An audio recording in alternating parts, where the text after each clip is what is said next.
Bonsoir et merci d'être avec nous sur France 3 Alsace pour ce nouveau débat consacré aux élections législatives qui auront lieu, je vous le rappelle, les 12 et 19 juin prochains. Une émission à quatre mains menée en collaboration avec France Bleu Alsace. Et vous êtes à mes côtés, Patrick Janton. Bonsoir Géraldine, bonsoir à tous. Ce soir, on s'intéresse à la troisième circonscription du Haut-Rhin. On part dans le Sundgau et dans la région des Trois Frontières. Nous sommes tout au sud de l'Alsace, un territoire qui s'étend de Dannemarie à Saint-Louis en passant par Altkirch. Il y a aussi une longue frontière avec la Suisse. Et c'est une circonscription qui est particulièrement disputée car une place est à prendre, celle de Jean-Luc Reitzer, qui a décidé cette fois de ne pas se représenter.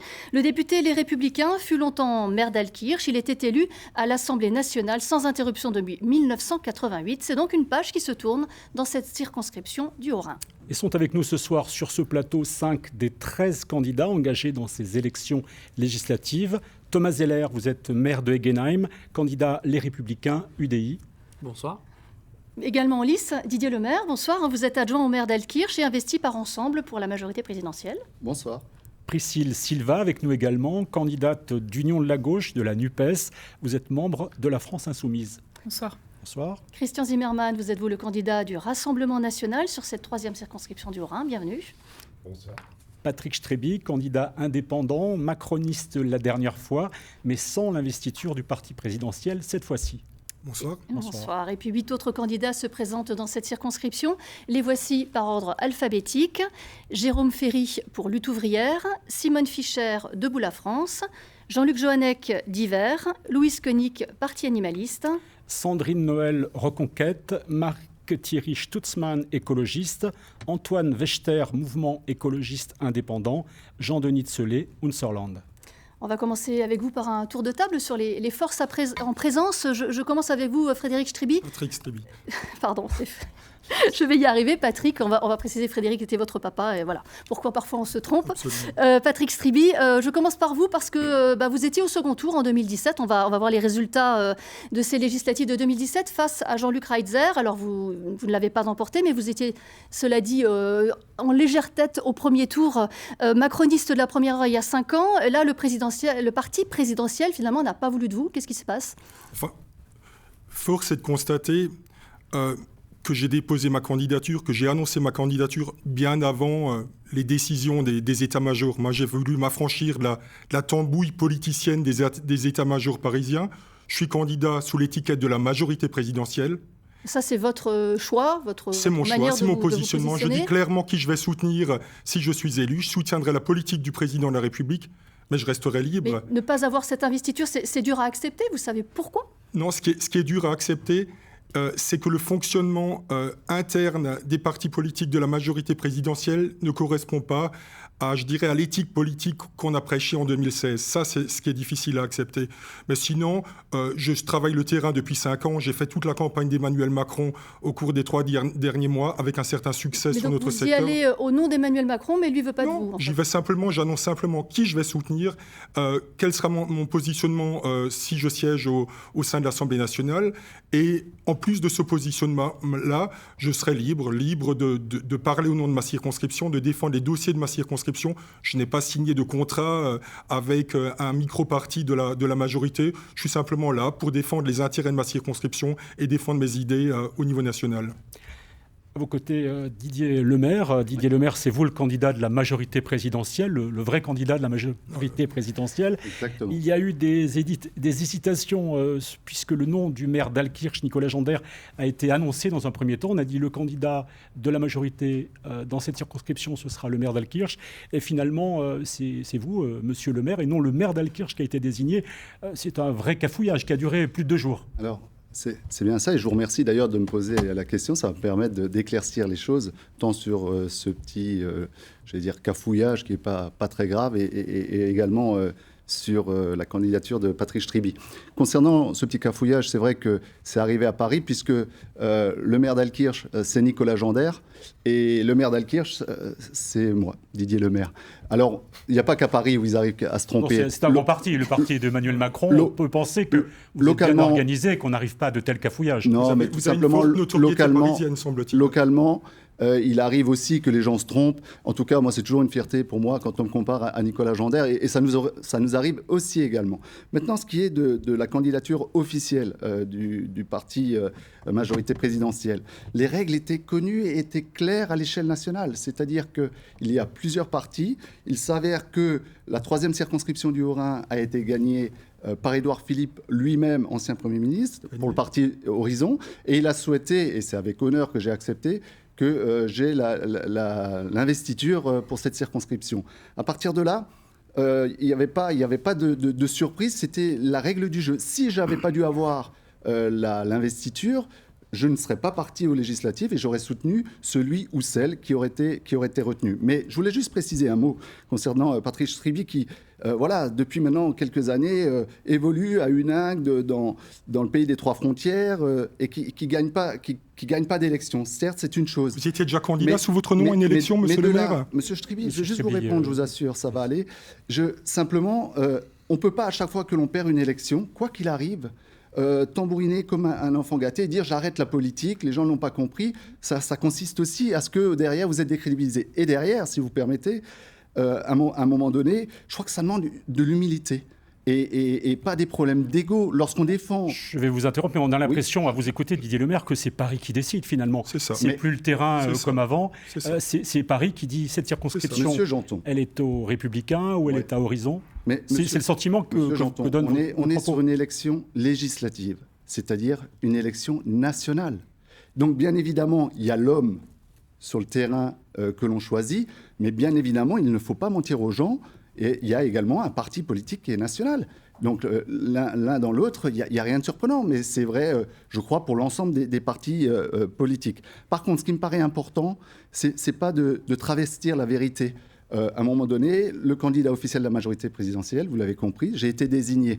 Et il est important parce que ce genre de comportement éloigne les gens des urnes et ne veulent plus voter parce qu'on leur raconte n'importe quoi, on vous raconte, on est dans la majorité présidentielle. Moi, si M. Strybie a été exclu de son parti, je n'ai pas été exclu.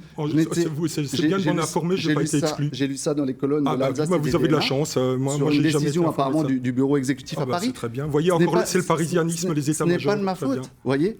Et à un moment donné, il faut avoir une ligne de conduite et une colonne vertébrale. J'aimerais juste dire un point.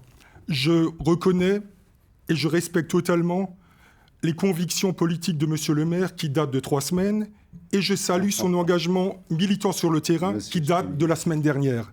Mais j'aimerais juste vous dire ça. Vous avez pris votre carte à Horizon il y a 3 semaines ? Non. Vous savez, non, mais l'engagement politique sur le terrain, et je vais apprendre quelque chose à M. Strybie. Vous ne pouvez pas prendre une carte dans un parti tant qu'il n'est pas créé. Voilà. Donc j'étais depuis l'an dernier chez Horizon. Mais là où je voulais en venir, c'est qu'à un moment donné, il ne faut pas raconter tout et n'importe quoi à n'importe quel prix. La situation a été clarifiée par vos propos aux uns et aux autres. On va continuer le tour de table, effectivement. Thomas Zeller, vous êtes le candidat des Républicains et de l'UDI.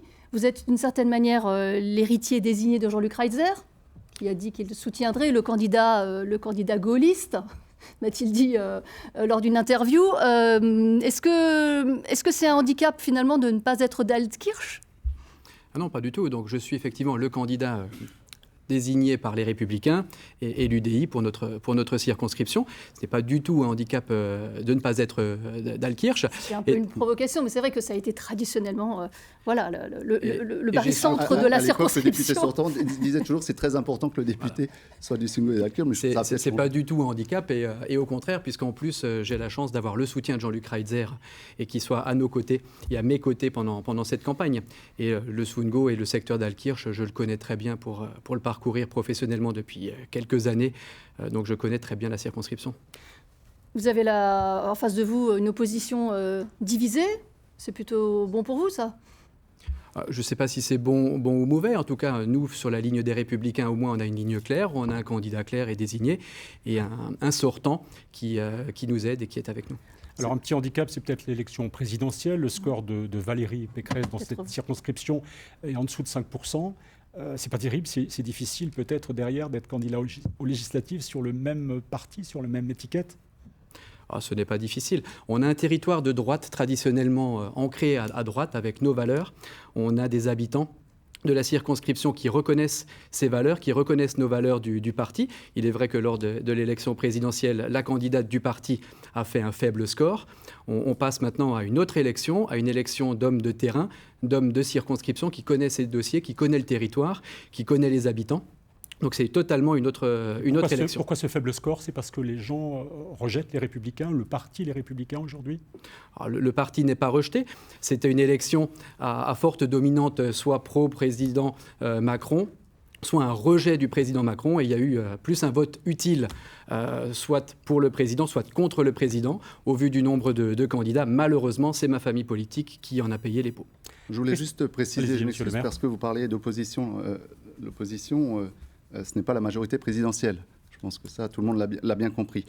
Monsieur Stribby étant estampillé diversante, je crois. Majorité présidentielle, c'est ce que vous verrez sur mes Ce n'est tickets pas de un vote. parti politique. Vous tenez à attaquer Monsieur Mais vous avez Stribby. raison, ce n'est pas un C'est parti politique. C'est un positionnement politique. Monsieur Stribby, je vais juste C'est un m'exprimer, positionnement je vous assure, on pourra chacun Oui, s'exprimer. bien sûr. Oui, on va- Mais lorsque je vois donc divers centres, Monsieur Ça, c'est Stribby, vous qui Monsieur le dites, Zeller hein. avec C'est vous qui le l'UDI, dites. les centristes, Mais c'est vous qui étiez à l'UDI, pas moi. C'est vous qui on étiez à voit l'UDI. sur les réseaux sociaux, C'est vous qui êtes à lorsqu'on l'UDI. se donne la main, et on voit bien ce qui se Mais fait. c'est vous qui Clément êtes à pourrait- l'UDI. On a bien avancé déjà Oui. sur vos positionnements C'est respectifs. bon, On a oui. compris que ça que l'un les était gens l'officiel et l'autre le non officiel. Non, pour situer je suis de la la majorité situation. présidentielle. Oui. On peut Géraldine. peut-être regarder les résultats de la présidentielle dans la circonscription de la 3e circonscription du Haut-Rhin. Ça nous permet de voir, Monsieur Zimmermann, que vous aviez, vous, à presque 28% au premier Le tour de cette Rassemblement national, en tout cas. Rassemblement national.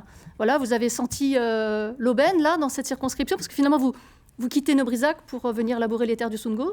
Est-ce que c'est une sorte de parachutage? Non, oui, sans doute, avec mon petit accent marseillais, c'est sans doute un parachutage. J'ai été élu local dans le Sungo pendant de nombreuses années. J'ai même été à l'origine de la création des intercommunalités de l'île Gerspark et du feu Sibom du Haut-Sungo. Donc mon ancrage est à Altkirch. J'étais au lycée d'Altkirch, à l'école de ma commune à Waldikofen.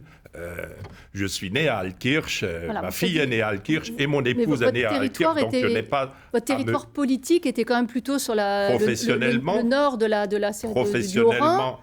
Professionnellement, voilà, j'ai travaillé sur un syndicat intercommunal qui est la plaine du Rhin, donc on avait un petit peu les mêmes problématiques que sur la région frontalière. Et si je ne m'étais pas présenté aux dernières élections législatives, c'est tout simplement parce que nous avions une candidate féminine et je ne voulais pas lui prendre la place. D'ailleurs, je constate que nous avons ici qu'une candidate féminine et heureusement, parce que la parité sur ce plateau n'est pas très respectée. Donc, Merci je crois... de le remarquer. Voilà.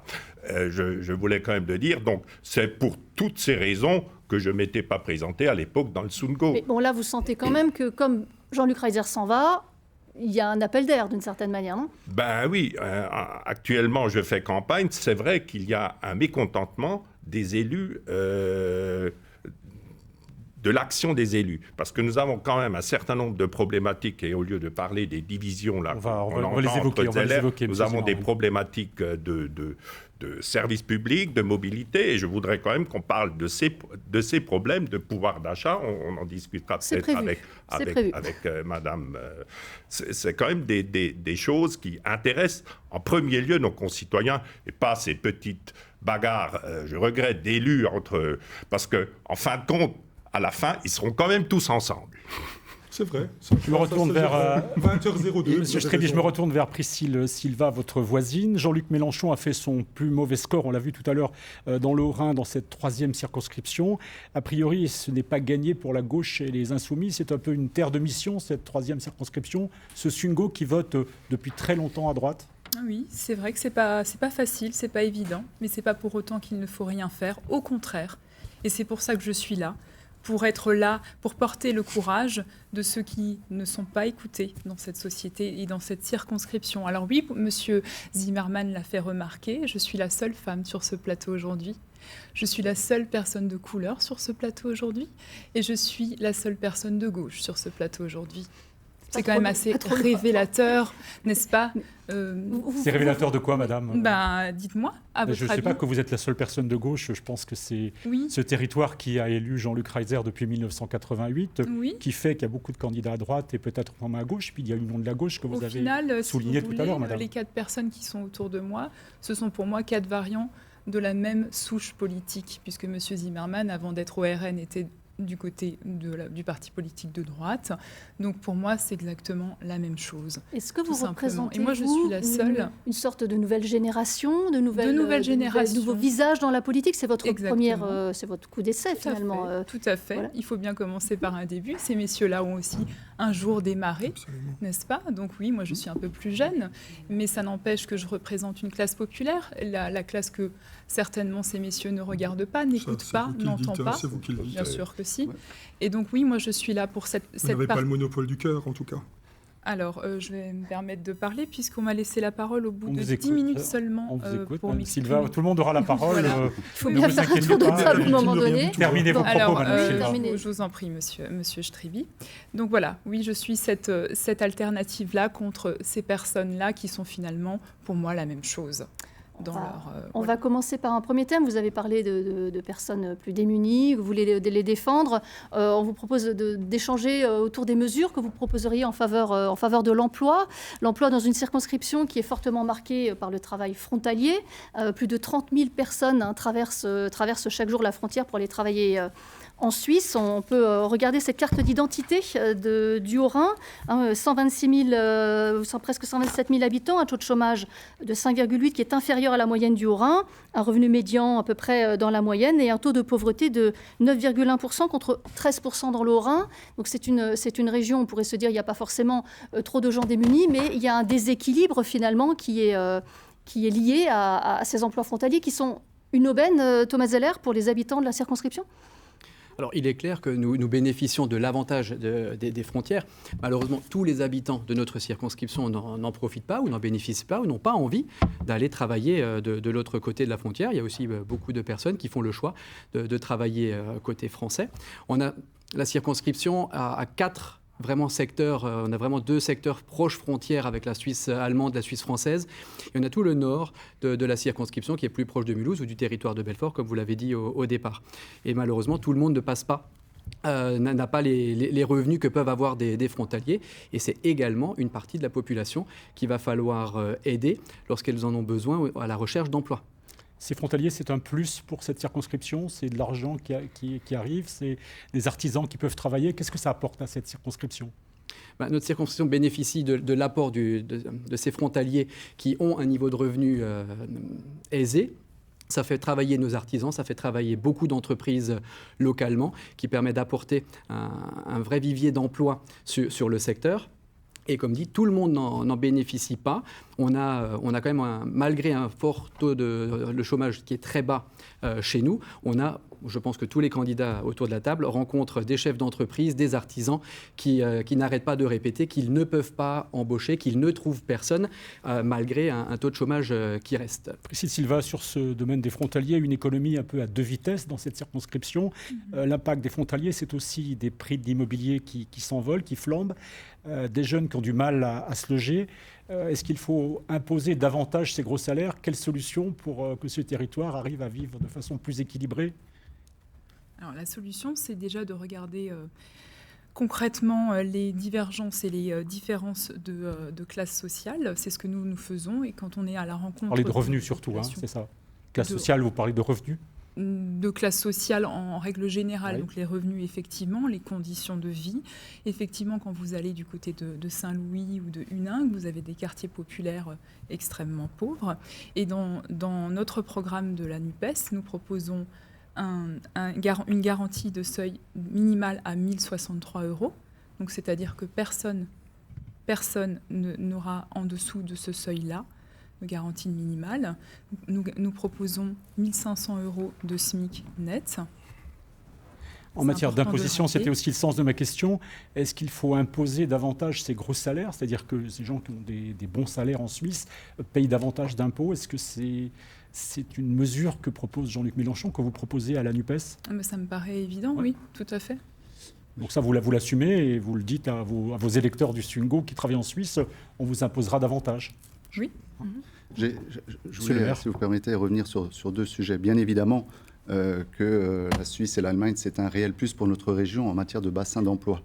Et je crois aussi que ça fait vivre le commerce local, l'industrie locale, les artisans locaux. Et il faut être vigilant aussi à ne pas toujours vouloir rajouter des taxes sur les uns ou sur les autres. Cela dit, je suis bien placé pour le savoir puisque je travaille en France. Vous le savez, je suis fonctionnaire, je suis sapeur-pompier en l'occurrence. C'est pour ça, Madame Silva, si vous permettez, la paupérisation de notre territoire, on n'échappe pas à la règle. Vous avez raison, vous parlez de Saint-Louis, c'est le côté urbain de la circonscription. Il y a des villes comme Altkirch, mais il y a aussi des villages qui n'échappent pas à cette règle.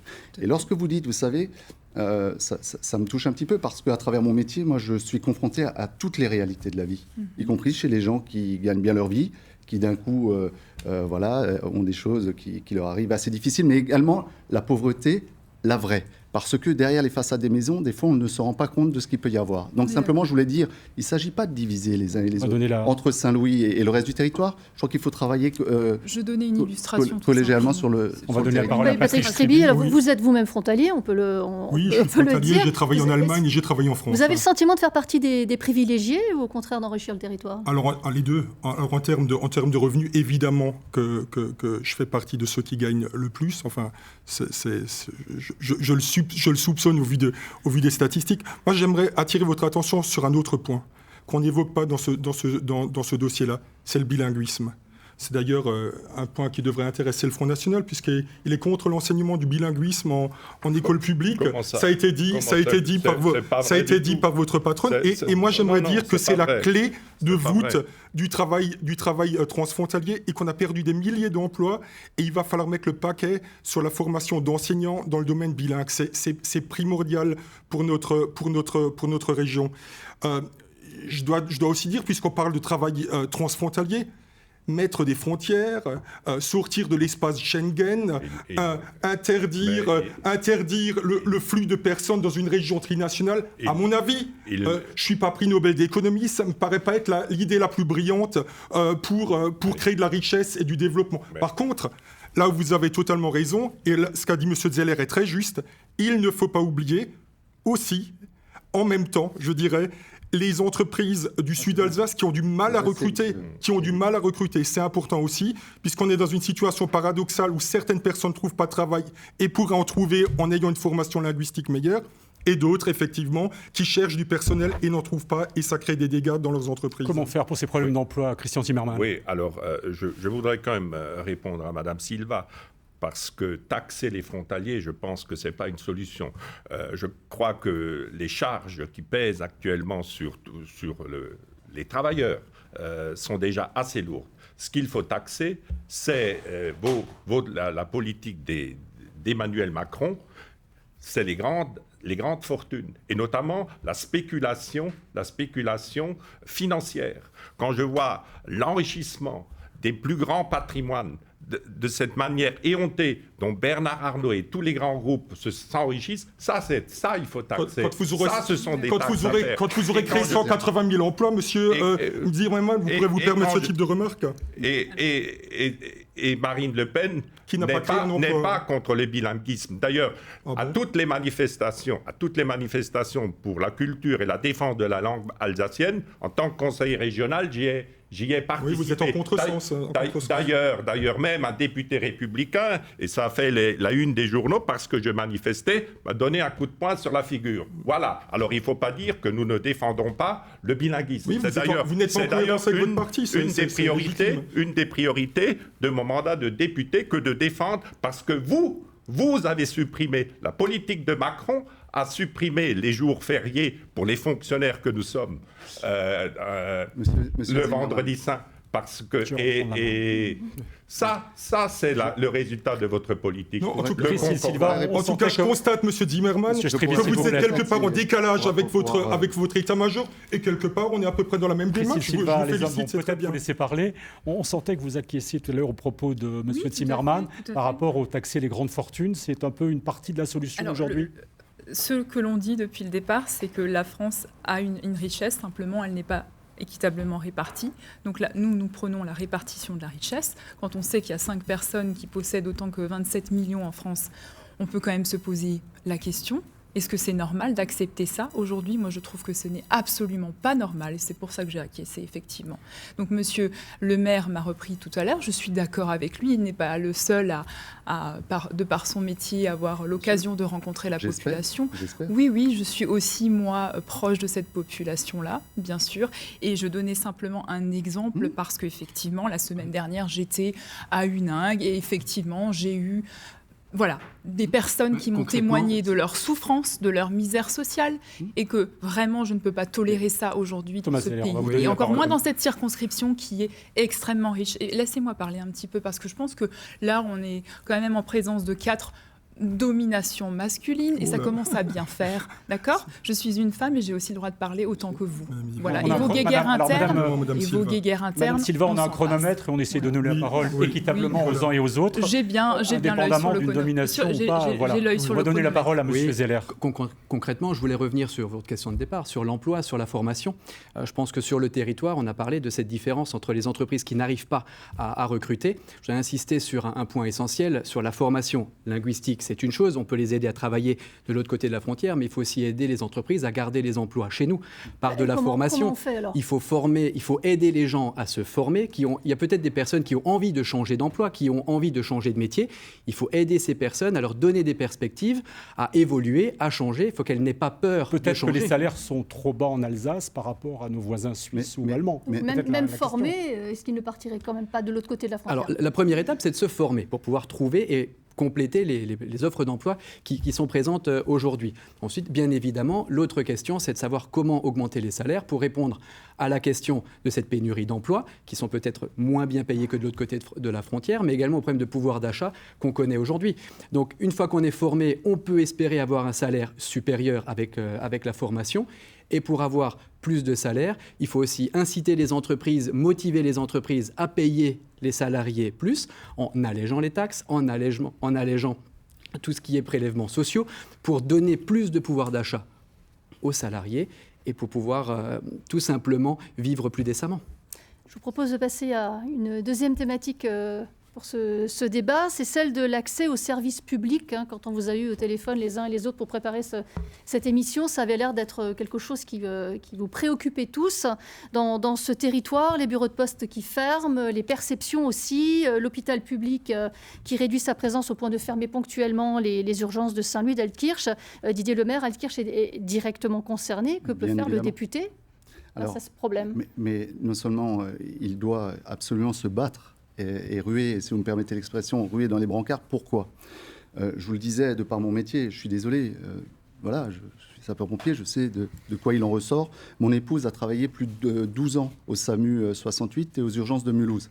Aujourd'hui, elle est infirmière libérale dans le secteur de Dalmarie. C'est tous les jours que nous discutons de quoi traversent les gens. Alors, on a parlé de bilinguisme, on a parlé des choses très importantes, des frontaliers, bien évidemment. Je veux juste revenir sur la santé.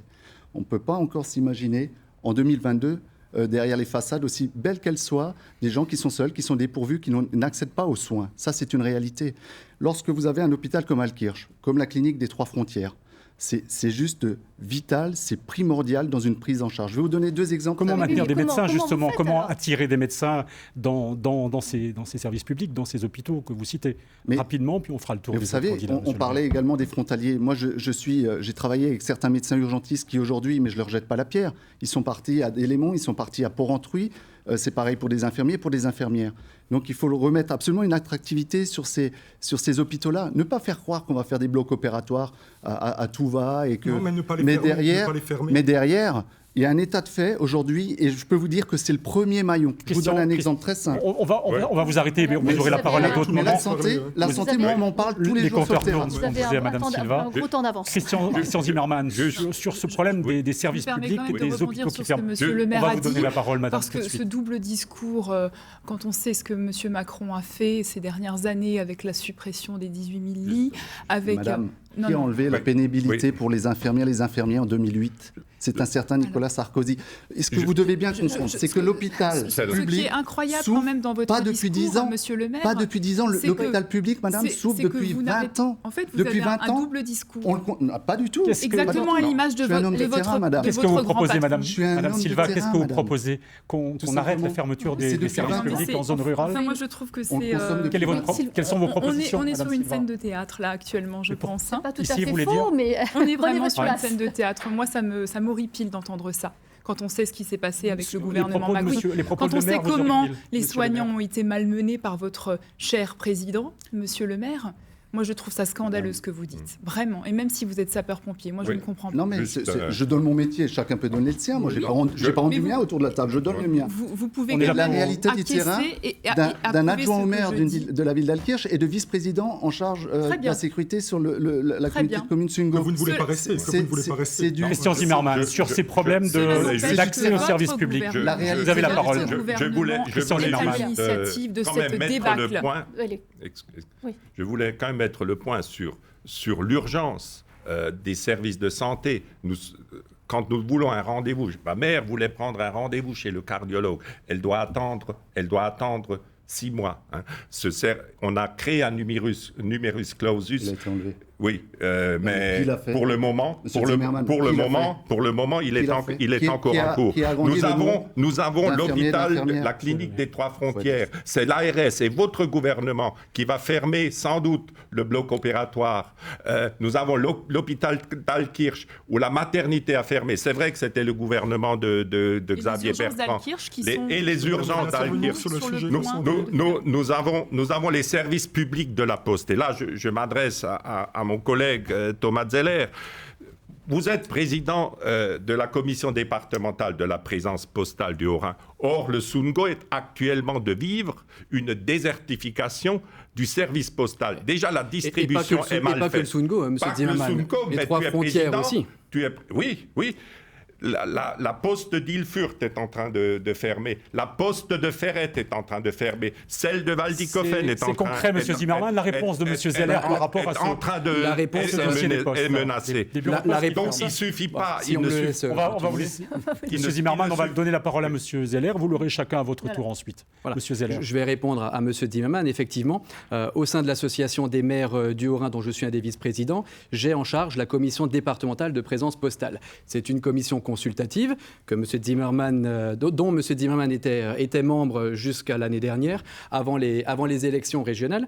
Et on a porté... Et on m'a viré parce que je disais trop la Monsieur vérité. Zeller va Je n'y suis pour Les rien. amis On est de dans le Monsieur monologue. Zeller, On est dans les Monsieur postes. Zeller, On est je dans les de postes. cette commission. Je n'y parce suis que pour rien. je les suis fermetures. pour les services publics dans le Sungo. Comment Ça, empêcher je les n'y suis fermetures pour de rien, postes. mais en tout Ben, cas, je le dis. cette commission a pour but d'examiner toutes les problématiques des présences postales. Nous ne sommes que consultatifs, mais nous faisons remonter, beaucoup d'élus me contactent pour faire remonter à la Poste les problèmes de fermeture, notamment à Huningue aussi, et pas que sur le secteur Sungo, pas que dans la ruralité. Mais Et concrètement, un député peut faire quoi voilà. pour éviter ça? Il faut ensuite faire peser le poids d'un parlementaire dans les choix de la Poste et du gouvernement envers les délégations de services publics. C'est quand même l'État qui Quand on est dans donne. l'opposition, on n'accepte pas au ministère. c'est- Quand on c'est est quand- dans l'opposition. C'est quand même l'État. C'est quand qui- on est dans c'est- la majorité Oui, présidentielle. mais le député de la Nation, Monsieur le maire, permet de faire remonter les Oui, problèmes du ça terrain. permet- Vous Et n'y êtes quand pas on encore, connaît le monsieur terrain, Lévent. Non, non, quand on ne connaît le parlez pas terrain, tous en même on temps, peut s'il faire vous plaît. remonter les problématiques soulevées par M. Zimmermann, qui sont vraies. La fermeture des bureaux de poste, c'est le concret des gens, c'est le concret du quotidien. Les gens qui ont envie d'aller à la poste dans leur village et qui est fermé, ils doivent faire des kilomètres pour aller plus loin. Nous devons maintenir cette présence postale et le poids d'un député, d'un parlementaire est là pour influer les décisions du gouvernement et leur dire que ça ne fonctionne pas et que les délégations de services publics actuelles Qu'est-ce qui fait ne sont que pas dotées Jean-Luc Reiser par n'a pas assez réussi d'argent jusqu'à présent pour les faire travailler. Pourquoi Jean-Luc Reiser n'a pas réussi jusqu'à présent alors? Question à Mais il n'est pas le seul parlementaire non plus. C'est agréable de pouvoir intervenir sur la Question à Frédéric Stribie. Est-ce qu'il faut Patrick. maintenir... Patrick Stribie, est-ce qu'il faut maintenir coûte que coûte tous les services publics, quoi qu'il en coûte? C'est-à-dire qu'à n'importe quel prix, on doit maintenir dans les territoires ruraux les services publics. Alors là, je vais le dire clairement. Il faut effectivement un député de la majorité. Parce que pour peser au niveau des ministères, il faut être dans la majorité. Vous voyez, monsieur le maire n'a pas cité le bloc opératoire de Saint-Louis. Et là, je dois le dire, Il n'a pas cité le bloc opératoire. Je dois le dire, il faut parfois aller au-delà. Il faut parfois aller au-delà des limites politiques. On s'est mis d'accord avec Thomas Zeller. Je ne suis pas votre porte-parole, mais en tout cas au niveau de l'agglomération, on a voté la même chose. Je dis simplement qu'on a voté la même chose. Ce que vous dites, c'est quand on est dans la majorité, on peut mieux se faire entendre. Ce que je veux vous dire par là, qu'il y a des sujets qui doivent être transpartisans. On doit pouvoir faire bloc et effectivement avoir un député qui est à la fois dans la majorité, mais libre de pouvoir dire les choses, c'est un plus. Et il faut aussi un contre-pouvoir. Il ne faut pas laisser tous les pouvoirs et toute la décision dans les mains d'un gouvernement. Il faut aussi un contre-pouvoir constructif. Vous avez totalement raison, monsieur Zeller, vous avez totalement raison. Mais le contre-pouvoir qui était Jean-Luc Reitzer, malgré toutes ses qualités humaines qu'on lui reconnaît, n'a visiblement pas très bien fonctionné, puisqu'on a tous pu faire le constat du délabrement. Il vient de s'arrêter, et c'est pour ça qu'on est là. Voilà, Sylvain, sur ce dossier, vous faites le constat. Qui était aussi opposant. Mes opposants de droite ont laissé les services publics partir. C'est un peu ce que vous dites aujourd'hui. Complètement. Avec vous, ça ira mieux avec votre formation politique. Avec ce que l'on propose, tout à fait, oui, puisque nous, on propose de remettre du service de santé de proximité, c'est-à-dire de reconstruire nos hôpitaux, de reconstruire nos EHPAD publics, j'entends bien, nos maternités à moins de 30 minutes de nos concitoyens. Comment attirer les médecins ? Comment attirer les médecins en revalorisant en salaire, en redynamisant notre circonscription. Il y a plein de solutions, là, simplement. L'argent est mal réparti, mal distribué. Elle est toujours aux mains des plus... Mais l'argent ne fait pas tout. Voilà. L'argent ne fait pas tout. Il faut redonner envie aussi au personnel soignant de revenir. C'est toute une politique à changer. L'argent ne fait pas tout. Vous savez, dans le domaine de la santé, je vous ai expliqué pourquoi. Moi, encore une fois, sur le domaine de la santé, j'ai expliqué, c'est quelque chose à laquelle je suis confronté tous les jours. Je veux juste préciser cela. Moi, je n'explique pas aux uns et aux autres comment on vend un appartement, un terrain à M. Zeller. Oui, vous n'êtes pas médecin non plus. Je fais pas du business. Non, mais si vous voulez, le cœur de l'humain, c'est quelque chose que depuis 30 ans, monsieur Stribby. Vous n'avez pas le monopole du cœur. Mais pas du tout, pas du tout. Je dis juste que je sais de quoi je parle parce qu'il n'y a qu'une seule réalité, c'est celle du terrain. Oui, bien sûr. Par contre, alors pour les médecins, comment on attire des médecins à Altkirch parce qu'on ferme des services à Altkirch, la maternité, les urgences. Comment on attire des médecins à Saint-Louis ? Quelle est la solution que vous proposez aujourd'hui concrètement ? Oui, il y a un contrat local de santé qui a été positionné à Altkirch, qui a été signé. On développe, on a fait venir des spécialistes parce que c'est aussi ça le challenge. Il y a la ville-centre qui porte ce projet et qui le diffuse à l'ensemble du territoire. Donc c'est ce genre de partenariat, y compris avec l'ARS. Je veux quand même vous rappeler parce qu'on a tendance à l'oublier. C'est l'ARS qui veut fermer le bloc opératoire. Mais ça, M. Stribby, c'est des combats. Les manches se retroussent et je vous le répète. Vous n'avez pas retroussé retroussé encore. Qui dit qu'il y a une seule réalité, c'est celle du terrain, M. Stribby, pas celle de l'agitation. Allez-y. On ne vous a pas entendu sur le bloc opératoire de Saint-Louis. Vous vous trompez. On ne vous a pas entendu. Parce que je ne suis pas sur les réseaux sociaux comme vous à crier. Parce que vous ne siégez pas. Parce que dans le conseil communautaire dans lequel vous siégez, vous n'avez pas. Je pourrais vous poser une question à tous les quatre. Allez-y. Où c'est que vous étiez pour l'histoire des masques quand on était en pleine crise, à part tirer sur l'ambulance ? Où c'est que vous étiez sur un centre de vaccination qu'on a réussi à mettre en place en partenariat, y compris avec l'État, avec le personnel soignant qui était déjà bien pris, avec des citoyens au cœur du dispositif ? Où étiez-vous ? Le centre de vaccination, le centre de vaccination, on a distribué des masques à mes habitants. Pour une ville de 6 000 habitants. Oui, bien évidemment, avec Brigitte Klinkert, Nicolas Jandaire. Après, ça a été distribué. Vous voyez ? Non, mais évidemment, nous étions aussi sur le terrain. Je veux bien qu'on m'explique beaucoup de choses. Par contre, et je finirai juste là-dessus, M. Zimmermann, je m'excuse. C'est pas dans une crise, quand on est en pleine tempête. Là, à ce moment-là, on a besoin d'un bloc national, de faire corps. Pas comme vos partis ont fait. Le président avait besoin des élus locaux. Le président avait besoin des élus. Je vais vous demander, s'il vous plaît, de recadrer le débat sur vos solutions, parce que là, on refait l'histoire. Je peux me permettre juste un point. Moi, je pense que la bonne échelle pour traiter la problématique de la santé, c'est la région. Et moi, je sais que quand l'Alsace sortira du Grand Est, comme le propose le député majorité présidentielle Bruno Fuchs, que la thématique santé soit traitée au niveau de la région. Et ça permettra de se débarrasser de la bureaucratie nationale et certainement d'adapter les salaires et les rémunérations à l'échelle. Le député qui s'en occupe, Thomas Zeller, concrètement, pour ses services publics, le député. Concrètement, à part agiter des drapeaux à Paris, est-ce qu'on fait une loi, on dit on n'a plus le droit de fermer les bureaux de poste ? C'est presque pas possible, ça. Le poids du et des parlementaires, puisque l'accès aux services publics n'est pas réservé, le problème de cet accès n'est pas réservé qu'à notre circonscription, c'est à l'échelle nationale. Bien sûr. Donc là, je pense qu'il faudra un consensus de tous les parlementaires pour permettre l'accès aux services de proximité de tous les Français. On n'a pas un débat uniquement centré sur notre circonscription, on aura un débat national. C'est vrai qu'on a un cœur de circonscription très dense, très peuplé, mais on a surtout notre milieu rural, comme on l'a dit. Et quand on a beaucoup de distance à faire pour accéder à tous ces services publics de proximité, dont l'État a commencé à faire des maisons France Service, c'est très bien, ça permet de localiser et ça fonctionne. Reste encore à avoir, mais il faut reconnaître aussi ce qui fonctionne bien. Là, moi, j'ai pas de souci à reconnaître ce qui fonctionne. Là où j'ai des doutes pour la pérennisation de ce système, de ce mécanisme, c'est on connaît l'État, on finance pendant 3 ans ce genre de dispositif et après on ne sait pas. Et après on risque d'avoir à nouveau les collectivités locales qui doivent supplanter l'argent de l'État pour payer. Donc c'est une crainte que j'ai pour le futur, avec notamment les 10 milliards d'euros d'économies présentés par le président Macron pour les collectivités locales. Je ne sais pas comment nous, pour l'instant, collectivités locales, on pourra améliorer les services publics de proximité quand on nous enlève encore 10 milliards d'euros dans les années à venir. Donc c'est une question d'argent, le nerf de la guerre. Le nerf de la guerre, c'est les moyens. C'est pas une question de décision. Quand on n'a pas d'argent, vous ne pouvez pas déployer du personnel. Je pense qu'aujourd'hui, il faut remettre de l'humain dans les services publics. C'est la période des impôts actuellement. Combien de personnes auront des difficultés à remplir sa déclaration d'impôt? Remettre de l'humain, remettre de l'aide. La dématérialisation, c'est très bien. La numérisation, c'est très bien. Mais ça ne convient pas à tout le monde. C'est ce qui va être en matière de sécurité. Justement, là, il faut quand même rappeler que la trésorerie de Dan-Marie a fermé. Il faut rappeler que le service des impôts des particuliers a fermé. Et ça, c'est la politique d'Emmanuel Macron qui a encouragé ces fermetures. Le tribunal d'Alkirch a déménagé en 2007, il a fermé. Ma mère, pour faire sa déclaration d'impôt, il faut qu'elle l'envoie maintenant à Tannes.